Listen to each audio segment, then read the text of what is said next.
What's up, guys? Welcome to your 55th Android tutorial for the new Boston.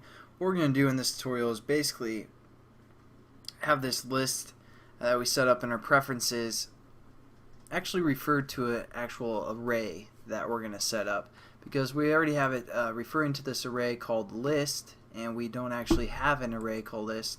So all we're going to do is simply set that up, nothing too difficult. So we're going to go under our values folder right here, and this is where we're going to set up that array for the most part. This is going to be pretty simple, nothing difficult.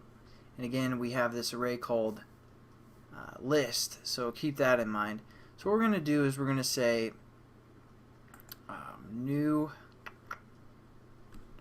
XML file, and we're going to call this one, it's under our values, as you can see it's checked right there, but we're going to call this array because again it's referencing something called array list, and that's what this is going to refer to.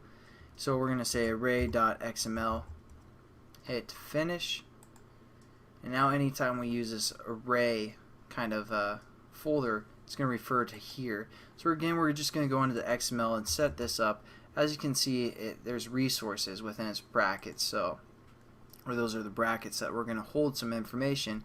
So that's pretty neat. It's just kind of a resource folder for the most part. So what we're going to set up is a string array, and as you can see, we have the options here: integer array, string, string array, item, whatever we want to keep in this kind of resource folder for the most part under our array XML file. So we're going to set up a string array, and what we're first going to do is we're going to name it. So we're going to say name, and this is going to be equal to list. Again, our preference tab is accessing the array called list, and that's what this is going to refer to, this list. So we have to give it the name list, or whatever you guys name that, so it actually has a list to refer to. And then all we're going to do is set up some items within this string array. So we need to finish off our string array. That's all we need to define it as, and then hit enter a few times so we can work within the string array and add some items to it. So we're going to say item, and then you don't even have to set up the item like we generally would. We just need to kind of put something within both item and the close item brackets there, and we're going to call this, I don't know, option 1, and just copy and paste this 4 times or something, however many times you guys want, and then just change the variables for something like that, save it, and then we have this string array called list, which is being accessed by our preference tab. So that's pretty cool, but let's say basically this is going to open a list, and it's going to hold those 4 items within that list within our preference activity for the most part.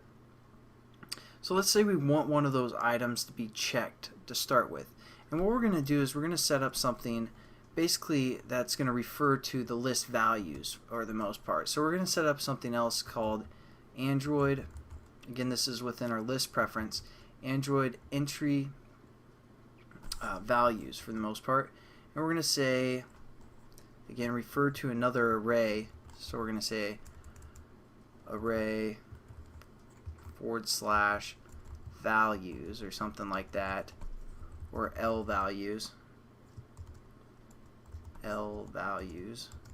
and then what we can do is we can also set some numerical values to these items for the most part. So we're going to set up a new string array within our array XML, and again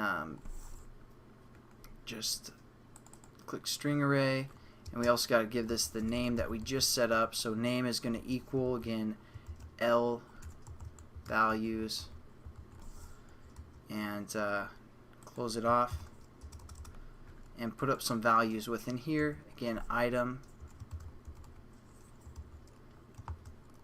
and we're going to say this is item 1, and then we're just going to copy and paste that 4 times. And this will make more sense once we actually once I can show you guys what this is actually doing, but just as for now, just kind of follow along, and then once we run our application, it's going to make a ton more sense as always. So there we go. We basically set up our list arrays and set up entries which is going to be our list, and entry values, which is going to be kind of the options. Oh, and I'm sorry, also this entries is supposed to be at array from the previous tutorial. Apologize, guys.